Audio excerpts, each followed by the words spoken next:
2020 was an odd year that changed, well, everything. From mandatory masks and lockdowns to limited travel and online learning, we had to adjust in ways we never thought possible.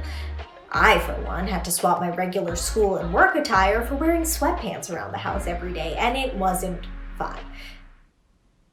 Okay, maybe that part was a little bit fun. Hi everyone, I'm Sarah Chaudhry, and today we'll be marking 1 year since the COVID-19 lockdowns. We'll be taking a look at how COVID-19 has changed the lives of animals, athletes, and of course, kids. Do you have specific questions about COVID-19 or vaccines for kids? Or perhaps you want to know what the top pandemic trends were on YouTube? Stay right here as we'll be talking to experts about the science of COVID-19, reflecting on how the pandemic has affected restaurants, trends, and pop culture. And of course, we will be looking forward to the next 3, 6, and 9 months. To top it off, we'll be asking you some important COVID-19 trivia. Pro tip, the answers will be in the show. So pay attention and stick around to see how many questions you get right. Welcome to How It Started, How It's Going. COVID-19, 1 year later. There's been a lot of talk about the COVID-19 vaccine, but some of us still have questions. Hi, my name is Dr. Jacqueline Wong, and I work at McMaster Children's Hospital in Hamilton. I'm a pediatric infectious diseases specialist, which means I take care of children who may be sick with infections.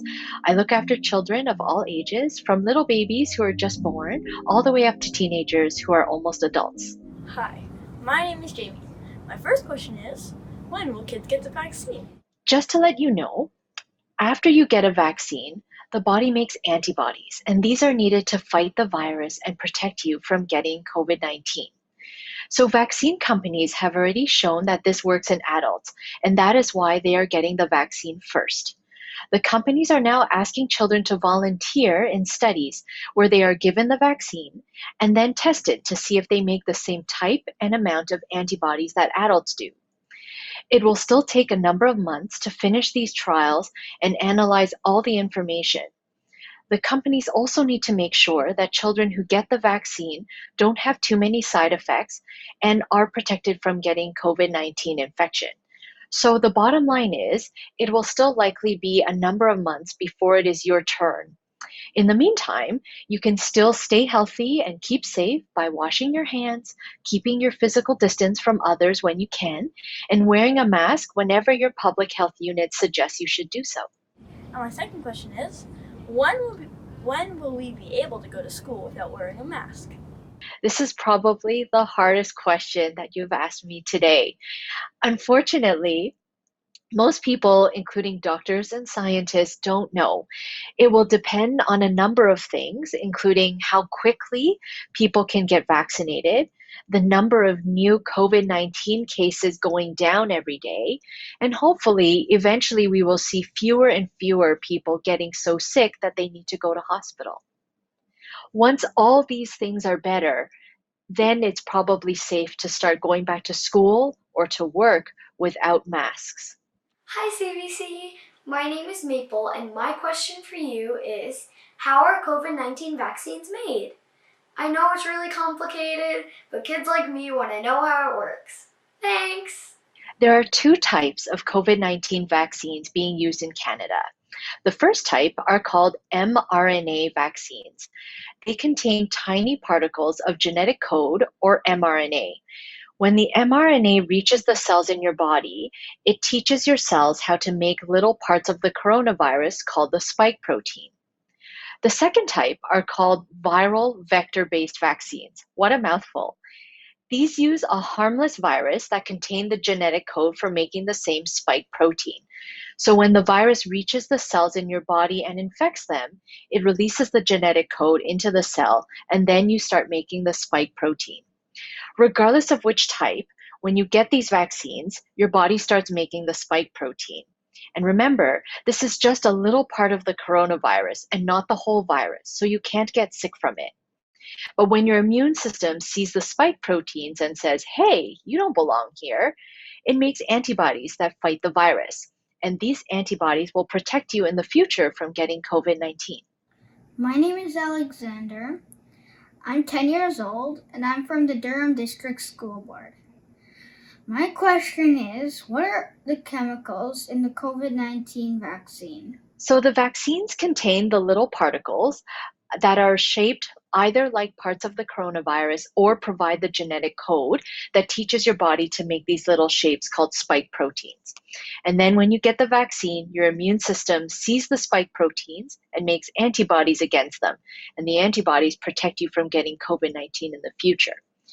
But there are other important ingredients in vaccines. Some are called adjuvants, and these boost your immune system so that your body does a better job of making antibodies. Other ingredients prevent germs from growing inside the bottles or keep the vaccine stable so that it can be shipped from the factory where it's made to the vaccine clinic where you get the vaccine. And lastly, sometimes there may be very tiny amounts of material left over from when the spike proteins or genetic code were being made. Hi, my name is Adam Derji and I'm 10 years old. I have 2 questions for the experts today. My first question is, are there any known long-term side effects for the coronavirus vaccine? Many people have asked this question because these vaccines are new. Based on what we know so far, it is unlikely that there will be any long-term harm. Many of the COVID-19 vaccines are mRNA vaccines, and we know that mRNA breaks down very quickly in the body after it has been used. What you might not know is that this type of vaccine has already been studied for other infections and conditions. And from those other studies, we learned that this type of vaccine is safe to use. Secondly, when we look at all the other types of vaccines that are used to protect people from infections, in the rare case where there's a delayed reaction seen, it usually occurs within 2 months of getting the vaccine. And fortunately, we haven't seen a lot of these delayed reactions with the current COVID-19 vaccines, either in the scientific studies or in real-world use. And lastly, as part of vaccine programs like the one we have here in Canada, the companies that make the COVID-19 vaccines are required to keep track of information such as long-term side effects. And this information is being continuously monitored so that we are always able to stay up to date. And my second question is, will there be a vaccine developed in the future for the variant strains? Thank you. So far, when scientists have done experiments in the laboratory looking at the antibodies from our current vaccines and how well they work against the variants, yes, they're able to show that our current vaccines can still work, but we don't know exactly how well they will work. As the vaccines are given to people in different countries around the world where there are different types of variants, that is how we are going to learn how well the vaccines work to protect people from getting sick from different COVID-19 variants. Scientists are constantly working on improving the vaccines and making them work better. So even if we find a new variant where the vaccines don't work as well, the scientists can easily make a change to the vaccine without having to start from scratch again. And then the new type of vaccine can be used to protect people. Hi, my name is Cameron and I am 10 years old. My question is, how long will the vaccine be good for? Will we have to take the vaccine every year like the flu shot? It's too soon to tell. Right now, less than a year has passed since the first people were enrolled in trials to receive the vaccines, and since the first vaccines were approved in December 2020. So we don't know how long protection lasts, but many scientists and doctors are hopeful that even if you need to get another booster in the future, you hopefully don't need to get it as often as the flu shot every single year. Hello, my name is Francesca and I'm 13 years old. My question is, once you receive the COVID-19 vaccine, can you still pass on the virus? Scientists aren't sure yet, but we think it is much less likely that you can spread the virus to someone else. Even though you are vaccinated and don't get sick from COVID-19, If you're exposed to the virus, we don't know if it can still stay in your nose or your throat. And if it can, it is possible you can spread it to someone else who has not yet been vaccinated. But we hope that if it still stays in your nose and your throat, it's there in much lower quantities. So it's less likely you can spread it to someone else.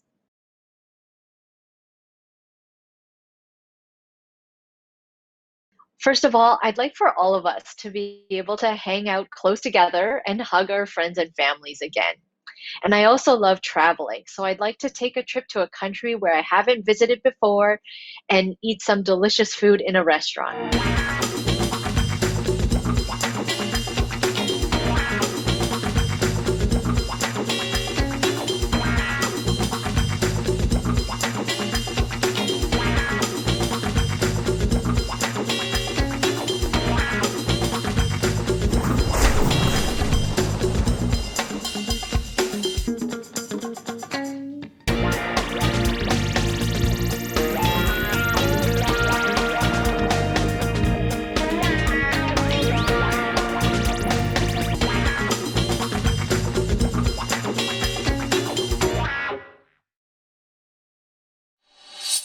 When the lockdown happened, many of us turned to YouTube for entertainment and education.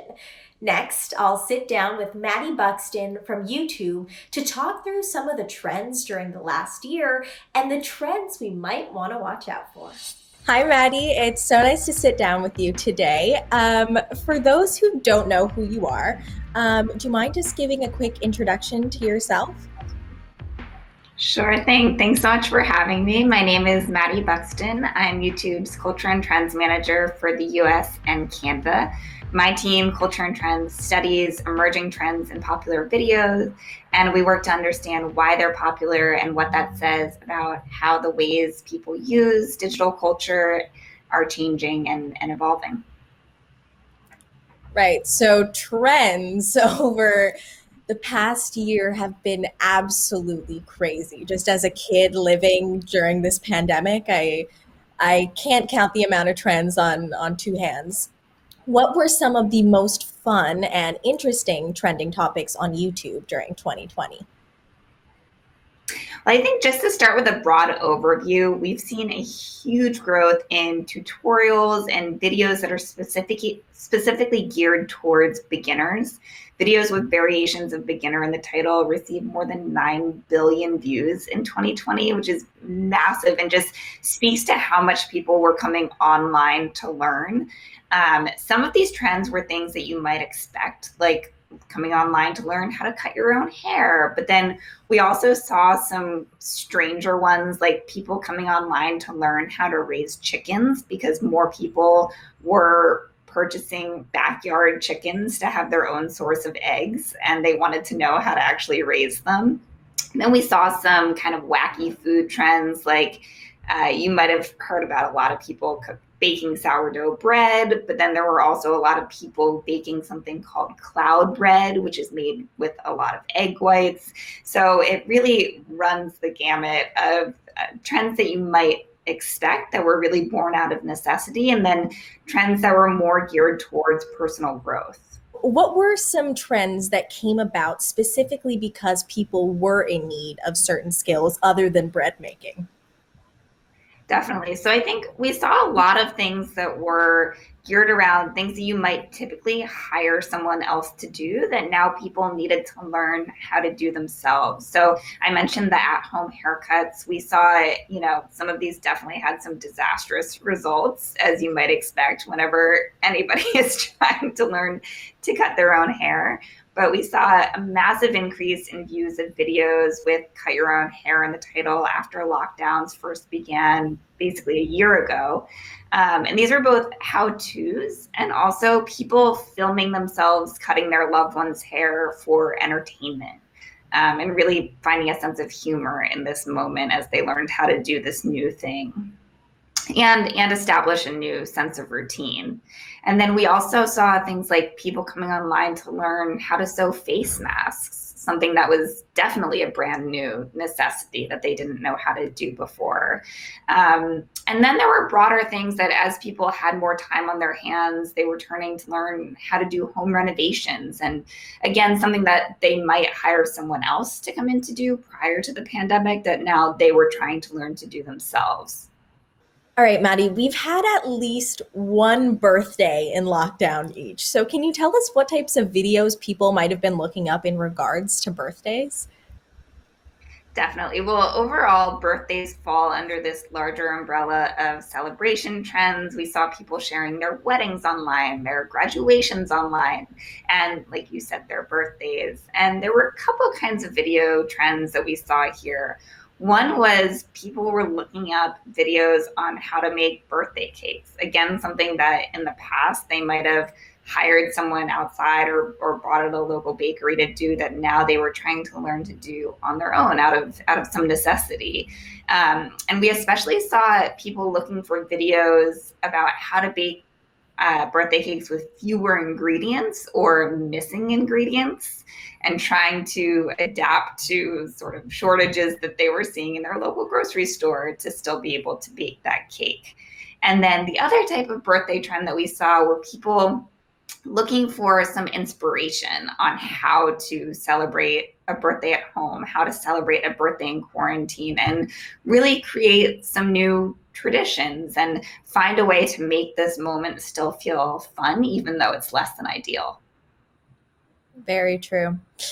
Out of all these things that people were doing themselves, I guess they all fit under this DIY category. What were some of the most trending DIY videos?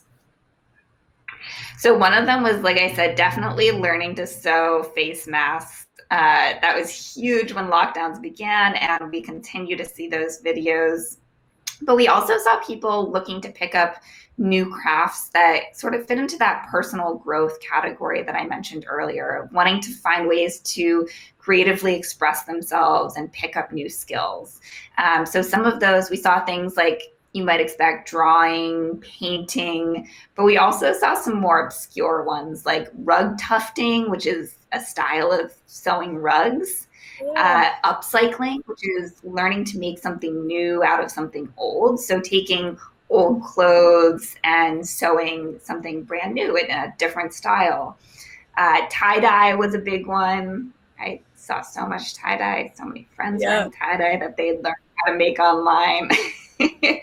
And then there was another fun one called fluid art, which uses acrylic paints. And it's basically a style of swirling the paints together, which has sort of a meditative quality. And I think that was one of the reasons that a lot of these DIY crafts grew, is it wasn't just learning a new skill, it was picking up something that felt a little bit relaxing and that was calming to do, especially at night.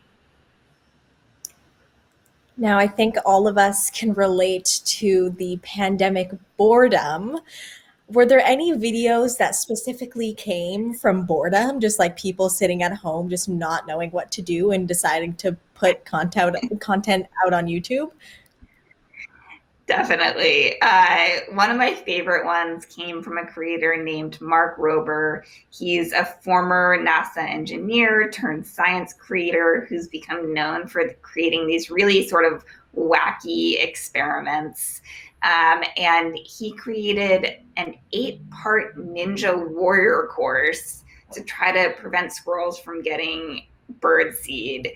And the video itself is hilarious, and it is just a really great example of someone creatively innovating because they had a lot of time on their hands while they were at home. Thank you for providing all your insight today and speaking with me. Thank you so much for having me. Next, I'll be joined by Tanner Zipchen. Stay right there to talk movies. Like, when will we get back to the theater, and how did they make movies during the pandemic? Tanner, it's been, I think, 3.5 years now since we were last sitting down professionally doing an interview together, except last time the roles were reversed and you were interviewing me. So it's so cool to sit down with you today and be asking you some of the questions. That's right. Yeah, for those who don't know you, do you mind just giving like a brief introduction? I think everyone knows you though. Sure, yeah. For a long time, for like 5 years, I was the guy before the movies across the country, before everything kind of changed all suddenly. So yeah, if you went to a movie and you went early enough, you definitely saw me. So now when people think movies in Canada, yeah, I tend to pop up a lot. That's Tanner Zipchen, everybody. So let's just jump right in. I mean, you're an expert when it comes to the entertainment industry and movies. Yep. In your opinion, what were the most popular movies during the pandemic? Ooh, we had a few big ones. I think it all really started with Trolls World Tour. That was like the first big like release to video on demand, and that was like the first movie that really let studios know that I think they can, really just put movies out to people's living rooms and still, do okay and make a ton of money. But that was the first one that really kicked it off. Since then, we've seen a lot of really cool ones. Some superhero movies like Wonder Woman 1984. And yeah, I've lost track of how many movies I've watched at this point, but there's been a lot. For me, the first 4 months of the pandemic was just like, I think I got to the bottom of Netflix at a point where you get to the bottom and they just say like, you're all caught up. Like that was me. Wow. I think you definitely need a trophy for that one. I mean, movies are still gonna come out. Nobody's saying goodbye to movies forever. But, maybe the way they're released might be different. Do you think we're going to see more digital releases or do you think theater release things are still going to be? Yeah, I mean, even before the pandemic, we were seeing a shortened window. So movies would come out in theaters and then it'd be so many months until it would come to, your living room, to video on demand or a streaming platform. And that time was shortened even before the pandemic. And now they're even thinking about how they're going to change that. And we're seeing places, or studios like Disney doing what they're doing with Disney Plus. They put out a lot of big movies like Mulan, and we're thinking maybe even Black Widow could be like that as well. So straight to your living room. Raya and the Last Dragon just hit, and it's going straight to home.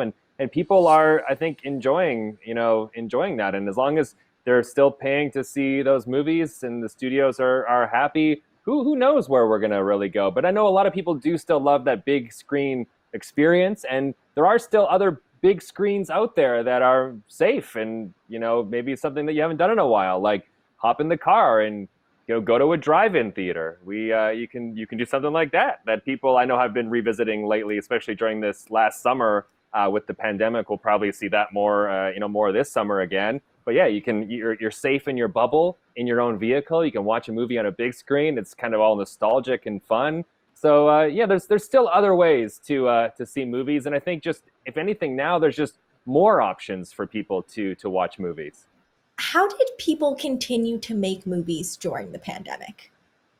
Well, very carefully. I mean, once we had all the insurance and stuff aside, and I think for a while, we did basically just stop producing things. We weren't really sure how things would go, and we wanted to make sure we had like all our safety protocols together. But now, we're still going. And with all these new streaming platforms, there's such a demand for content. I think we're almost filming more than ever before, but we are still doing it safely. So we're talking like every day, depending on what your job is on a set, there might be a daily or every 2 days, you're having a COVID test to make sure that you're safe to work. So they're making sure everyone's safe, and they can isolate people if need be, so production can keep going. They're finding really cool ways of shooting certain scenes. So maybe they're having more distance between actors, and they're using special camera angles to make things look like they're closer when they're really far away. And also like rewriting a lot too. I know some of those scenes that before maybe had 200 extras in a big DJ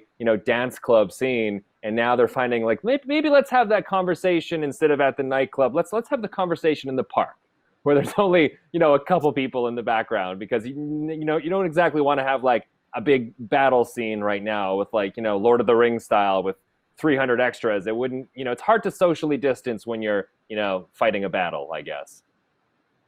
No, for sure. And there's definitely been an influx of people shooting in Canada because it seems, That's right. A little safer than than maybe shooting in the US. Yeah, a lot of productions moved up to Canada, especially when things shutting down in the US. I know Vancouver had a ton of productions added, and they were trying to run around and find crews to shoot everything. And Toronto and all these places in Canada that have been shooting are shooting even more. So yeah, it's been it's exciting to see, and and also that industry is one that's it's such a big industry for those locations and for Canada. So to keep that industry going, it's also good to keep everything, kind of moving, even though everything may feel like it's on hold.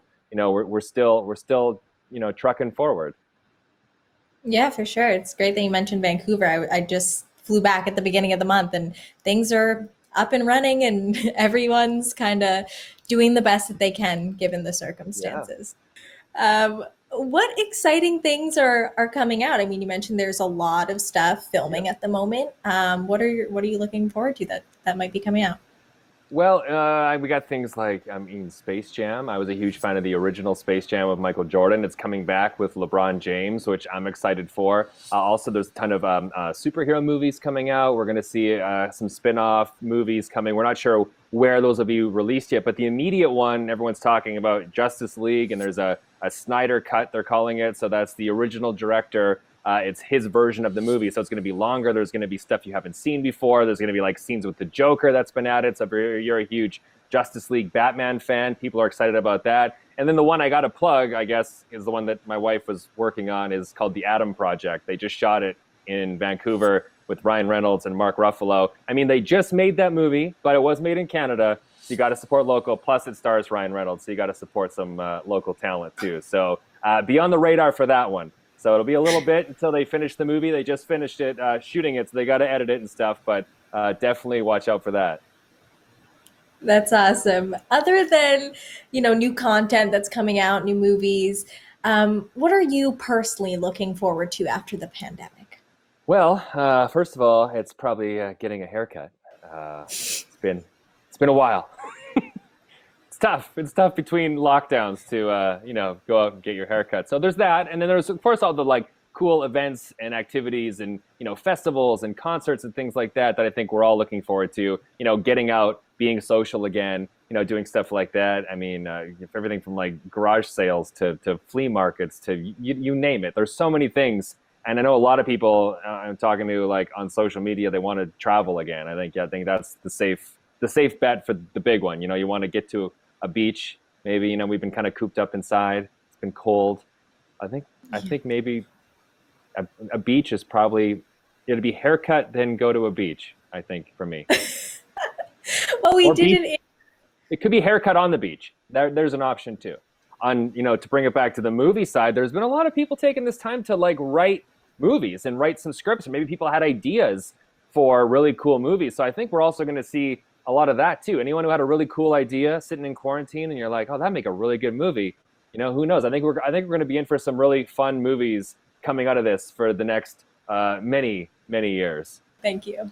Amazing. Well, thank you so much for having me. I appreciate it. No doubt 2020 was the year of TikTok trends. Here to tell us some of their favorite hobbies during the pandemic are now Juno nominated TikTokers and kids who probably watched them. My first question for everyone was, what's your new pandemic hobby or habit? Oh yeah, I like photography. The hobby that I did over the pandemic is cooking, baking, and crafts. Not weird, but bananagrams I've become quite good at. The hobbies I got better at is drawing and playing games. So I started watching anime, anime TV shows, and it's been pretty awesome for me. The new hobbies I gained during quarantine were watching the Dream Assembly, playing Minecraft, and playing Genshin. Skateboarding. What are you most looking forward to post-pandemic? Going to festivals. We've talked about the past. Now it's time to take a look into the future. This pandemic won't last forever. Here to tell us the top things they're looking forward to is Ms. Boulai's class from George B. Little Public School in Ontario. Things I want to do after the pandemic are go to pools, go to restaurants, and also do barbecues, and maybe go to Niagara Falls. First, I want to go to Dubai with my family. Second, I want to hang out with my friends and go to the park. Third, I want to play a lot more sports. I want to go to my nanny's, and I want to go to the movies, and I would like to go on bike rides with my friends. After COVID, I want to go swimming with my family and also go camping. The thing I'm most looking forward to after COVID is playing with my old baseball team. Bookstores, picnics, crystal shops, arcades, trains, beaches, camps, shy. 3 things I'll do after the pandemic starts. So first thing, I definitely want to be able to play basketball outside with my friends because I haven't done that in a while. Second thing, I want to go swimming because the weather's getting warmer. The third thing, I want to be able to travel around the world with my family. I want to go to the beach and swimming and restaurants. 3 things I want to do after the pandemic is see all my friends again, go to places without catching a virus, and to see my grandparents. Up next, what happened to local restaurants when they shut down due to the lockdown? Ryan from Eat Famous answers questions about food and COVID-19. Hey guys, I'm Ryan Hinkson. I run an Instagram account called Eat Famous. It's got over 250,000 followers. Now, I'm what's known as a food culturalist, but that's just a fancy way of saying I take pictures of food, I tell stories about food, and when we could travel, I used to go all around the globe eating at incredible restaurants. Hi, I'm Grace, and I'm 8 years old, and I just wanted to know what was the most popular foods during the pandemic. So during the pandemic, some of the most popular foods were things like bread. People were baking bread at home like crazy. Also, if you think about meals that we could individualize, like tacos or pizza, people were really enjoying those as well. And then if you think about the fact that we couldn't travel as freely, people were really into trying foods from different cultures and countries, trying to give themselves a little bit of that feeling of what we were missing out by staying home so much. So there are a lot of ways we can help our favorite restaurants. The first one that I suggest is just spreading the word about the places you love. If you have social media, post a picture about your favorite restaurant. Snap a pic of your favorite meal. If you don't have social media, ask an older sibling or your parents to do the same. Another thing that's really important is supporting local restaurants. Those spots in your neighborhood, they may not be big, but their food is incredible. Keep going to them. Let them know that you care and let everybody know how great they are. Another thing you can also consider doing is buy a gift card. You may not be hungry for that specific place that night, but you can always go back later. Or if a friend or family member is having a birthday or anniversary, you can surprise them with a taste of your favorite restaurant with a gift card. So the thing that I miss the most is getting together with a big group of my friends and family. When you would go and everybody orders something different and you share a little bit of everybody's meal so you get a taste of everything. I think that's the thing I definitely miss the most. Hi, I'm Claire Levine. And I'm Leslie Levine. We are from Salmon Beach, New Brunswick. My question is, what do people in restaurants do when they can't have people? So when restaurants couldn't have people inside, what some of them did was open a patio. And if you already had a patio, some made a bigger patio. Also, something I really loved were meal kits. Now, think about your favorite meal at a restaurant. What some restaurants did was they gave you all of the ingredients for that meal. You would order it, you would take it home and put your meal together yourself. Also, there were restaurants who never offered delivery or pickup before, and they started making that available so that people could still enjoy them. In the next year, I'm looking forward to so much. First off, the number of cases coming down so that we can, live life a little more like what we were used to before the pandemic hit. I really want to go back to my favorite restaurants and eat with friends and family without any worry about getting sick. I am dying to go to the movies in the theater with popcorn, and I cannot wait until I can go cheer on my Raptors in real life. I also love to travel, so I cannot wait to visit some of my favorite destinations and some new ones.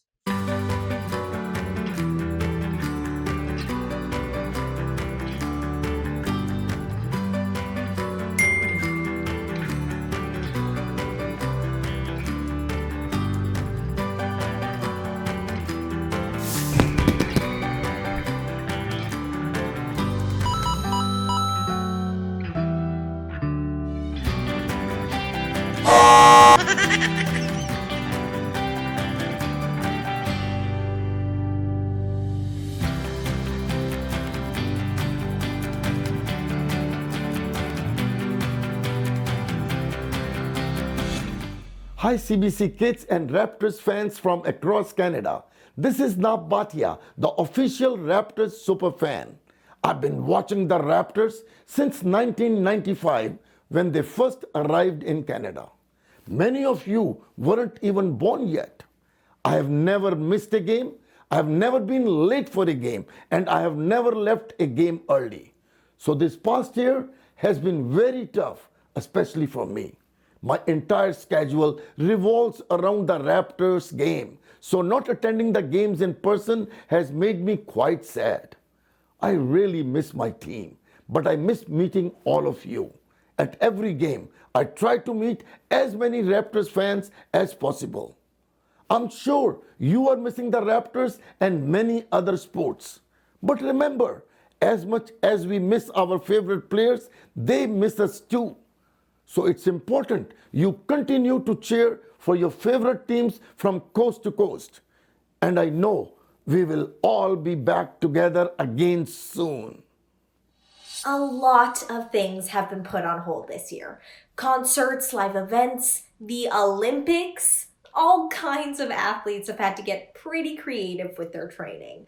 Here are Marissa and Pierce, two of Canada's Olympic hopefuls, to share their experience and tell us what's in store for Japan 2021. Hi Canada, it's Marissa Papaconstantinou here, Canadian Paralympian. I do the sport of track and field and I run the 100 meter and 200 meter sprint. I'm also a full-time student at Ryerson University in sports media. Hi CBC kids, I'm Pierce Lepage, I'm 25 and I'm a track and field athlete for Team Canada. The event I do is the decathlon, which is 10 events over 2 days. The events are 100 meter long jump, shot put, high jump, 400 meter, 110 hurdles, discus, pole vault, javelin, the 1500. And I'm the Commonwealth silver medalist, Pan Am bronze medalist, and I'm currently ranked 4th in the world.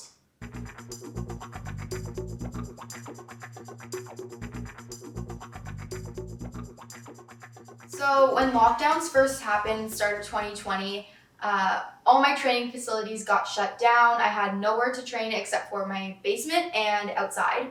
And I really just had to find the joy and love in what I did every single day, even though I was stuck at home all the time. And so I created a gym in my basement and I found the love of running with my sister outdoors. The Paralympic Games unfortunately got postponed to this year in 2021, coming this summer. I'm really looking forward to them still being able to happen, even though it has been postponed by a year. When lockdowns happened, I was actually training pretty hard for World Indoors in China. And originally that got canceled. And I was like, okay, this is a little weird, but I was still gonna have the rest of the season. And then 2 weeks later, my track shut down. Then I was stuck at home training alone. And I was like, this is gonna be a very different year. What was the biggest impact on your training? The biggest impact for me was just not having anywhere to train and not having the equipment to train. I'm used to having high jump mats, pole vault poles, and all my equipment. And all of a sudden I couldn't do that, so I couldn't get better, I couldn't train, I was just stuck on a field running around by myself and without my coach too. I definitely think the biggest impact on my training was firstly not having a track, so I had to run on the concrete outside, and not having a proper gym where I had to do my strength and conditioning in my basement.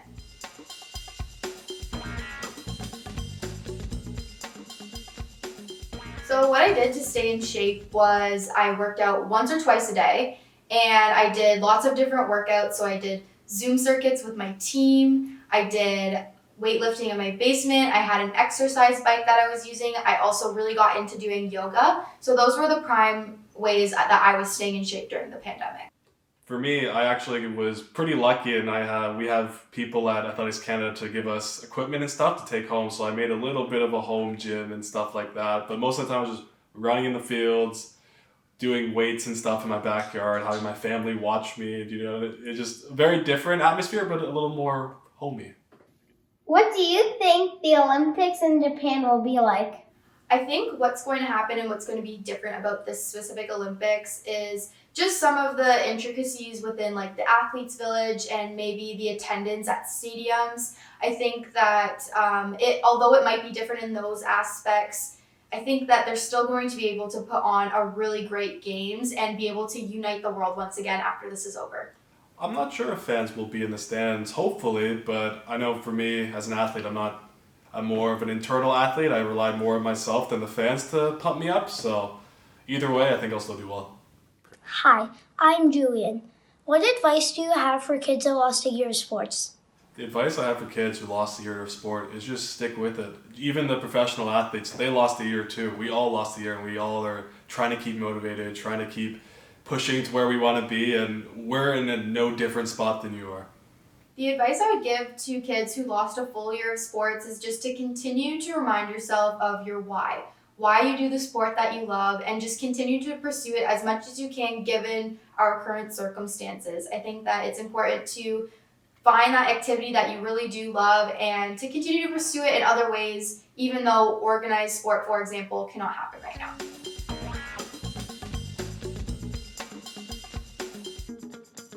I definitely think what I'm most looking forward to in the next 6 months is just getting back out and competing again. It's been such a long time, and I'm really looking forward to being able to kind of get back into that racing mindset and to kind of show the world what I'm really capable of after all the hard work I've put in over the last couple of years. What I'm looking forward to in the next 6 months the most would be for sure competing. I haven't competed in 2 years, and getting out there and competing with the other decathletes and other competitors and just having fun is what I've missed and I'm excited to do.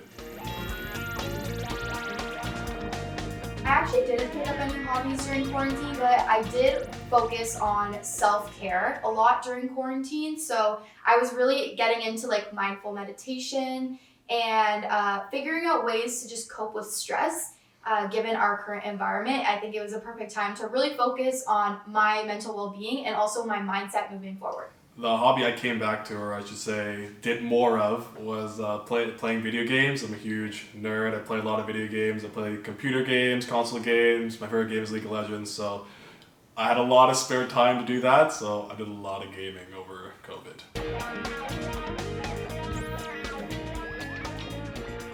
Back in the day, I was definitely a PlayStation type of guy. I think the exclusives were a little more tailored to me, but I've kind of graduated and I'm kind of PC master race. I love playing on the computer, and that's basically what I play on full time now.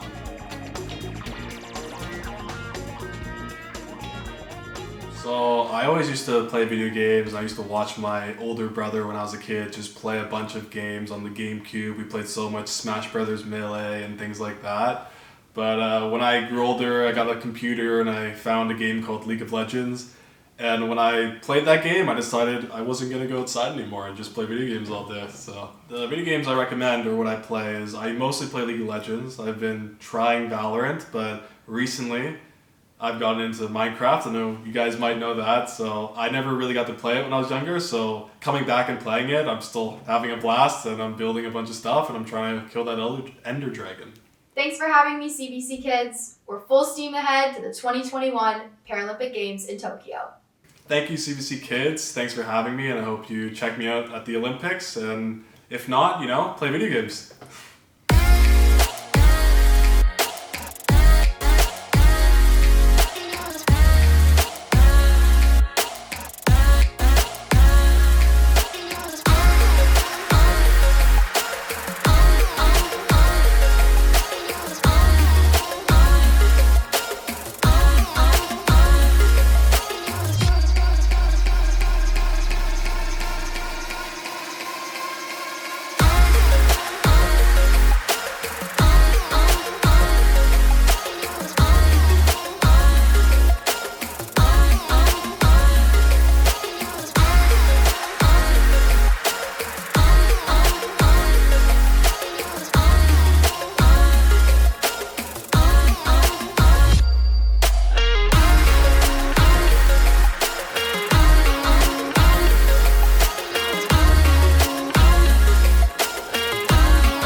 Are you wondering what's been going on with all the zoo animals around Canada during the pandemic?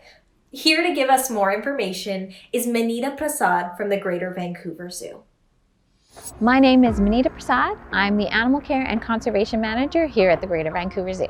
Hi, I'm Xavier, and today I'm wondering, when the lockdown started and people stopped coming to the zoo, was there a change in the animals' behavior?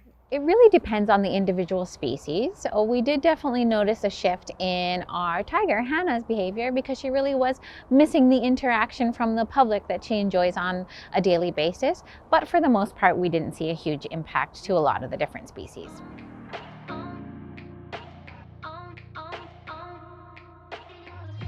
Yes, we are lucky enough that we have a lot of support from our local community. So local grocery stores do donate some of the food items that we feed to the animals, but there are a lot that we do have to purchase on our own.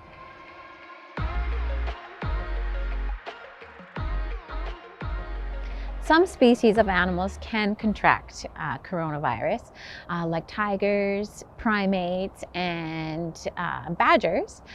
And our animals love seeing the guests. So yes, without the guests here, they would definitely miss you.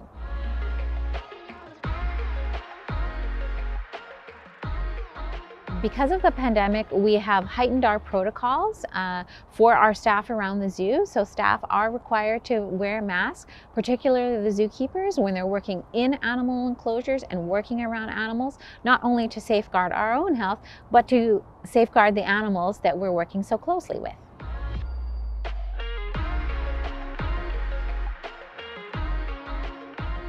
It's definitely impacted the zoo in a lot of different ways. One of the major ones is that I like to think about is that zookeepers are actually an essential service. We do need to come in daily to make sure that we are giving the highest health and welfare to the animals in our collection, like the flamingos you see behind me. We do still have to make sure that we adhere to the highest standards, and we couldn't do that without the staff and the entire team here at the Greater Vancouver Zoo. Have you heard of someone who has adopted a dog from outside Canada recently? Yeah, me too. Rescuing dogs overseas is always hard work, but imagine also having to deal with pandemic restrictions at international border crossings and mandatory 14-day quarantines. Here's how one Toronto dog rescue overcame those challenges and has been able to open their doors to hundreds of dogs. Hi, my name is Kyle Hodder. I'm the Executive Director for Redemption Paws. This is my dog, Amy, who was rescued from Texas last July 2020, and she's now my dog. And I'm Nicole Simone, and I'm the founder of Redemption Paws, and I'm joined by Indy, also a cattle dog from Redemption Paws that I adopted. Redemption Paws is one of the leading dog rescues in Canada. We started off the back of Hurricane Harvey in Texas about 3 years ago. And we primarily focus on areas that are affected by climate change, natural disasters, and other dire situations. In the last about 3 years, we've rescued close to 2,000 dogs from these situations. It's been a lot of dogs, and we have been doing the dog rescue stuff during the pandemic, which has been totally a new pivot. They closed the borders on us, and we were able to talk to the federal government to get permission to, go stay close to the border, but still be able to retrieve dogs and bring them back to Canada. That being said, our drivers who make the trip to Michigan have to quarantine. They do a hero's quarantine, which is about 14 days. And just figuring out how to adopt out dogs in a pandemic, keeping social distancing, contact free, and also making sure that people are prepared for the responsibility of a dog, especially during a pandemic.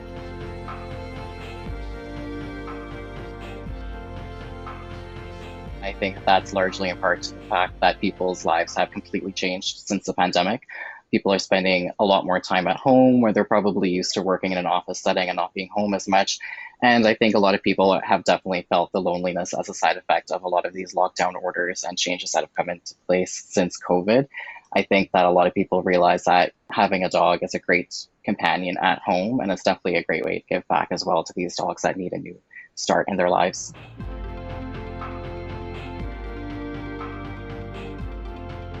not just the border closure, but people just being really panicked and wanting a dog. And we've seen a huge, uptake in people wanting to apply. But because of that, people are stressed, they're unhappy, they're lonely, and they're quite demanding. So definitely people haven't been as friendly as maybe they were in the past, or as patient, like Indy here. And it's just something that we've just been, rolling with, especially the vet clinics were sometimes closed because of lockdown, and making sure that all the dogs get the proper medical attention they need, because, we don't have a shelter, we don't have a big facility or a facility at all. So it's been an interesting flex each step of the way.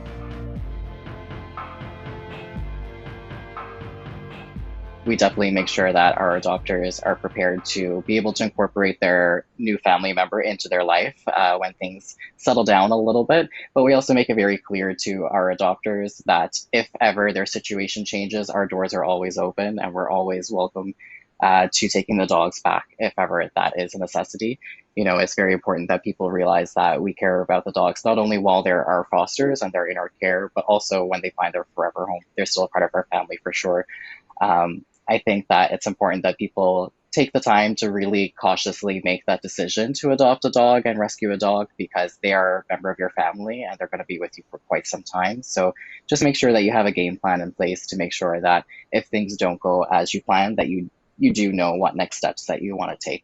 Canadians are just so compassionate towards animals. They understand the need and the importance of, adopting. And I think that, hasn't changed with the pandemic. It's certainly just kind of given people who've always wanted to an opportunity to do that. And we're definitely, educating people that, a pandemic is kind of a dog's dream in a way, because you're home all the time.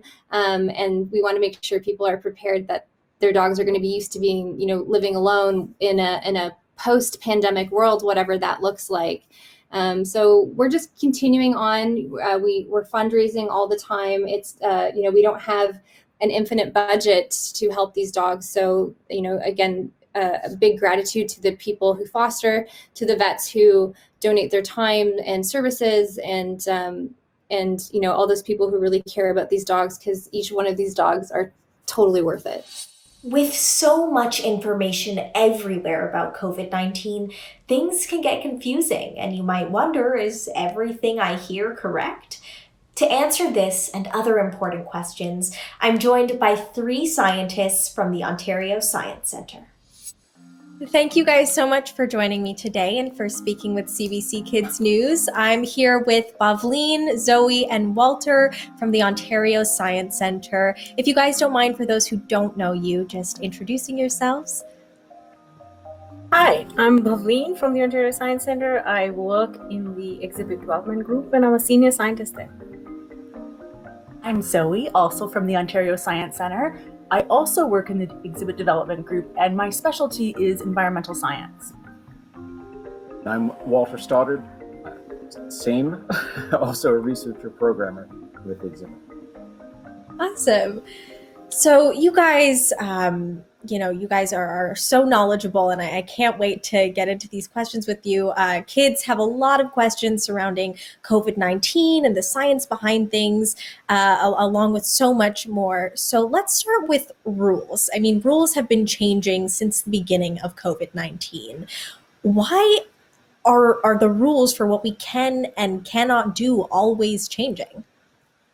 That's a really good question. And where scientists don't make the rules, in something this important, there's been a lot of consultation with scientists. And something important to know about science is it changes. And that's a good thing. But science doesn't have all the answers. And in fact, it more than just a body of facts, it is a process. It's something that changes itself. It's designed to get better and to collect more evidence and more information, keep asking questions, ask new questions, new answers. And so that process we've been seeing play out over the last year and then some, as we've learned more and more about COVID-19. And so the advice that's been given to those making the rules has changed as that information's gotten better. Walter, what you're saying to me sounds a lot like the advice that we had with masks, where we did really see a lot of changes in the advice we got over the last year. That's for sure. Yeah, masks is a really good example. And initially, masks were used in a clinical environment, but not really in social environments that much, to a point where we can confidently say at that time that they would be helpful. And there was also this worry there wouldn't be enough for our healthcare practitioners. And so, right, so the early advice, I don't know if anyone remembers that, some messages were perhaps a little absolute, where, oh, they don't work, you don't need them. And some were a little more truthful, that were a bit transparent of that understanding that we don't know yet, but save it for the healthcare practitioners. And then as we got to know more about how the masks could help in a more public setting, then the recommendations, of course, changed to include them. Yeah, for sure. I mean, now we're all wearing masks quite often, and that's a part of our daily routine. You grab the keys and whatever else you need for the day, and then you go, oh, wait, I forgot my mask. Are certain people more likely to catch the virus than others? I mean, certain recommendations are put out for certain age groups and that sort of stuff. Could you maybe speak to that? That's an interesting question. Like, if you look at how the virus actually attaches to our cells with its spike protein, like if it were gonna, if Walter, Zoe, or I were exposed to it at the same time, the virus could attach to any of us in the same way. So there's no difference like that biologically in which the virus can, somebody's more likely to catch the virus or not. But when you look at how the pandemic has unfolded, and when you look at the statistics, the picture is different. Right? For example, age has played a huge role in this pandemic. You have our elders, grandmas, our moms and dads who've been at the end of this, which is where they've had more deaths in those age groups. And that's because they're more vulnerable, because they might have previously existing conditions, or they might have a slightly weaker immune system. So age is a big factor in this pandemic.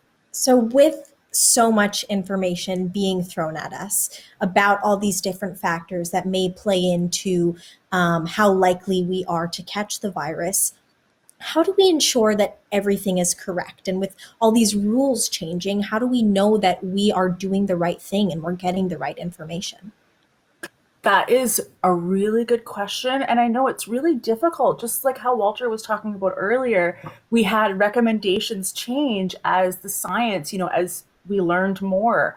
I would say in such a confusing time, really the best thing to do is, for our listeners with their families, to look at trusted websites like the World Health Organization or, Government of Canada, because they're always going to keep the most up-to-date information on their websites. You never have to worry about that. Now, they're not known, though, for their memes. I do enjoy a good meme. You're not. Yeah, you're not I'm not that, sure. Yeah. I don't know that I've ever gone to the WHO website for the memes, but yeah, you're right, Walter. We're going to be seeing content about the pandemic everywhere on social channels as well. And when you're on Instagram or TikTok or Twitter, it's sometimes hard to know if what you're seeing is reliable. One thing I personally find really helpful is look out for any kind of post that triggers your emotions. So often when people want to spread bad information, they kind of trick us by, getting at those emotions. So when you feel really shocked or surprised or angry, those are the kind of posts where you just really want to stop before sharing them and, and ask yourself, is that information reliable? And if you're not sure, think about where you could find that out. Well, thank you guys so much for all your wonderful insights and your suggestions. I think kids watching are really going to benefit from all the knowledge that you shared with us today. So thank you so much. Thank you. Thank you, Sarah. We've now come to our super COVID-19 trivia. Have you been paying close attention? See how many questions you get correct. This is the Superfan with some super trivia. In what city did the NBA have their playoff bubble? No cheating, don't use the internet.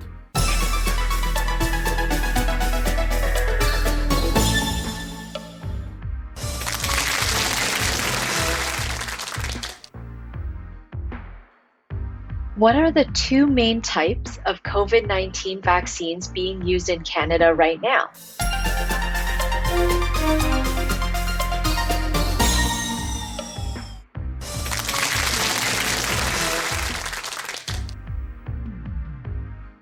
Thanks for asking me all of these great questions, but I've got a question for you. Can you get COVID from food?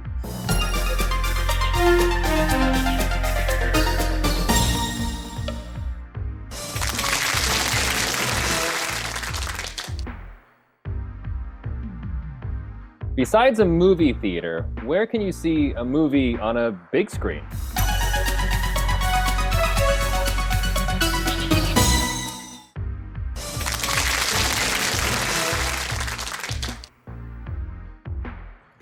A former NASA engineer created an obstacle course to prevent what kind of animal from getting birdseed?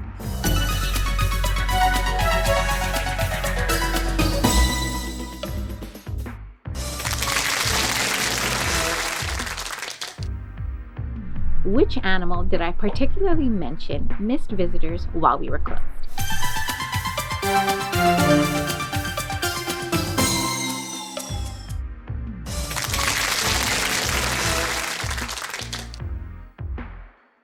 Why are the rules always changing when it comes to COVID-19?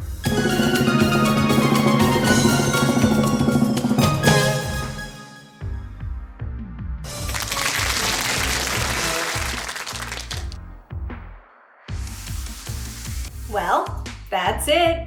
1 year later and lots more to come. Do you have a question on a topic we didn't cover? Email them to us at cbckidsnews@cbc.ca, and we'll have our experts post answers to your questions on our website. I'm Sarah Chaudhry, and thanks for joining me to mark this historic milestone. Remember to wear your masks, practice physical distancing, and stay safe. Till next time.